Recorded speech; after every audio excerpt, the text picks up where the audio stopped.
ఓ real story. Modi గారు మెచ్చుకొని డిఆర్డీఓలో ఉద్యోగం ఇప్పించిన ఈ బాలుడు ఎవరో తెలుసా? ఇతని పేరు ప్రతాప్. వయసు కేవలం 21 ఏళ్ళు. కర్ణాటక మైసూరు సమీపంలోని కాడైకుడి సొంత గ్రామం. తండ్రి ఒక సాధారణ రైతు కూలి. రెక్కాడితే గాని డొక్కాడని పరిస్థితి. ఇతను చిన్నప్పటి నుంచి క్లాసులో ఫస్ట్, కానీ పూట గడవని పరిస్థితి. స్కూలు సెలవుల రోజుల్లో చిన్న చిన్న పనులకు వెళ్ళి వచ్చిన 100-150 రూపాయల డబ్బులతో సమీపంలోని ఇంటర్నెట్ సెంటర్లకు వెళ్ళి ISRO, NASA, Boeing, Rolls Royce, howitzer గురించి శోధించేవాడు. అక్కడి సైంటిస్టులకు ఈమెయిల్లు పంపేవాడు. రిప్లై మాత్రం వచ్చేది కాదు. అయినా నిరాశ చెందక ప్రయత్నం విరమించలేదు. ఎలక్ట్రానిక్స్ అంటే అతనికి ఎనలేని ప్రేమ. ఇంజనీరింగ్ ఇన్ ఎలక్ట్రానిక్స్ చేయాలని అతని కల. కానీ పేదరికం కారణంగా బీఎస్సీ ఫిజిక్స్ కోర్సులో చేరవలసి వచ్చింది. అయినా నిరాశ పడలేదు. హాస్టల్ ఫీజు చెల్లించలేకపోవడంతో బయటకు తోసేశారు. బస్ స్టాప్లో ఉండి పబ్లిక్ టాయిలెట్లో పనిచేసి ఒక మిత్రుడు కొద్దిగా ధన సహాయం చేయడంతో C++, జావా, పైథాన్ వగైరా నేర్చుకున్నాడు.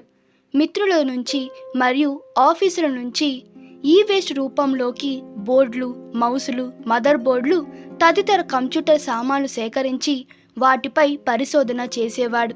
మైసూర్లోని ఎలక్ట్రానిక్ కంపెనీల వద్దకు వెళ్ళి ఈ-వేస్ట్ రూపంలో వస్తువులను సేకరించి ఒక డ్రోన్ తయారు చేయాలని ప్రయత్నాలు ప్రారంభించాడు. పగలు చదువు మరియు పనులు, రాత్రి ఆ విధంగా ప్రయోగాలు చేస్తుండేవాడు. ఈ విధంగా సుమారు 80 ప్రయత్నాల తరువాత అతను తయారు చేసిన డ్రోన్ గాల్లోకి ఎగిరింది. ఈ సందర్భంలో అతను 1 గంట సేపు ఆనందంతో వెక్కి వెక్కి ఏడ్చాడంట. డ్రోన్ సక్సెస్ విషయం తెలియడంతో అతను మిత్రుల మధ్య హీరో అయిపోయాడు. అతని వద్ద ఇంకా చాలా డ్రోన్ మోడల్ ప్లాన్లు ఉన్నాయి. ఇంతలో ఢిల్లీలో డ్రోన్ కాంపిటీషన్ జరగబోతున్నాయన్న వార్త తెలిసింది.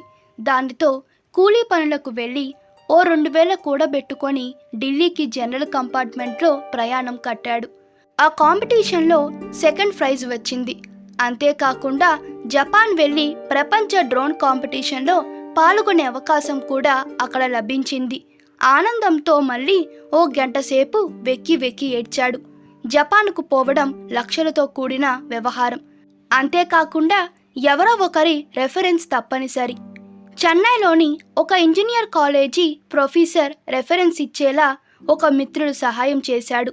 విమాన టికెట్కు మైసూర్లోని ఒక దాత ముందుకు వచ్చాడు. ఇతర ఖర్చుల కోసం తన తల్లిగారు తన మంగళసూత్రాన్ని మరియు కమ్మలు అమ్మగా వచ్చిన 60,000 రూపాయలు ఇచ్చింది. బెంగళూరు కెంపైగౌడ అంతర్జాతీయ విమానాశ్రయంలో విమానం ఎక్కి టోక్యో దిగాడు. బుల్లెట్ ట్రైన్ ఎక్కే స్తోమత లేదు. సాధారణ రైల్లో 16 స్టేషన్లో రైలు మారి చివరి స్టేషన్లో దిగాడు. అక్కడి నుంచి మరో 8 కిలోమీటర్లు లగేజ్ మోసుకుంటూ నడిచి వెళ్ళి చివరకు గమ్యం చేరాడు. అక్కడ మొత్తం హైఫై పీపుల్ ఉన్నారు. అత్యంత సఫోసికేటెడ్ డ్రోన్లు వచ్చి ఉన్నాయి. కాంపిటీషన్లో పార్టిసిపేషన్ చేసేవాళ్ళు బెంచ్, రోల్స్ రాయల్స్ కార్లో వచ్చి ఉన్నారు. అర్జునికి చెట్టు కనబడలేదు, పక్షి కనబడలేదు. పక్షి కన్ను మాత్రమే కనబడింది. అలాగే మన ప్రతాప్కు కూడా ఇవేమి పట్టించుకోకుండా తన మనసు తన డ్రోన్ మోడల్ పైన ఉంది. తన మోడల్స్ వారికి సమర్పించి డ్రోన్ పనితీరు చూపించాడు. వారు రిజల్ట్ ఫేస్ మ్యానల్లో అనౌన్స్ చేయడానికి సమయం పడుతుంది, వెయిట్ చేయమన్నారు. మొత్తం 127 దేశాల నుంచి ప్రతినిధులు ఆ కాంపిటీషన్లో పాల్గొన్నారు. రిజల్ట్ డిక్లేర్ చేయడం ప్రారంభించారు. ప్రతాప్ పేరు ఏ రౌండ్లోనూ వినపడలేదు. నిరాశకు గురయ్యాడు. తన మోడల్ అసలు క్వాలిఫై కాలేదేమోనని బాధపడుతూ అసురునయనాలతో మెల్లగా లేచి వచ్చేస్తున్నాడు. ఇంతలోనే 3వ ప్రైజ్ అనౌన్స్ చేశారు. అది ఫ్రాన్స్కు వెళ్ళింది. తర్వాత 2వ ప్రైజ్ అనౌన్స్ చేశారు. అది అమెరికాకు వెళ్ళింది. అప్పటికి మన ప్రతాప్ నిరాశతో తిరిగి వచ్చేస్తూ ఆ ప్రాంగణం గేటు దగ్గరకు చేరుకున్నాడు. ఇంతలో చివరి అనౌన్స్మెంట్ వినిపించింది. Please welcome mister Pratap, first prize from India అని. అంతే, లగేజ్ అక్కడే వదిలేశాడు. కింద పడిపోయాడు. బిగారుగా ఏడ్చేశాడు. తన తల్లిదండ్రులు, గురువులు, మిత్రులు, ధన సహాయం చేసిన దాతల పేర్లను ఉచ్చరిస్తూ పోడియం వద్దకు చేరుకున్నాడు. మొదటి ప్రైజ్తో పాటు $10,000 అతనికి బహుమతిగా అందాయి, సుమారు 7 లక్షల రూపాయలు. మూడవ బహుమతి వచ్చిన ఫ్రాన్స్ వాళ్ళు అక్కడే అతన్ని సంప్రదించారు.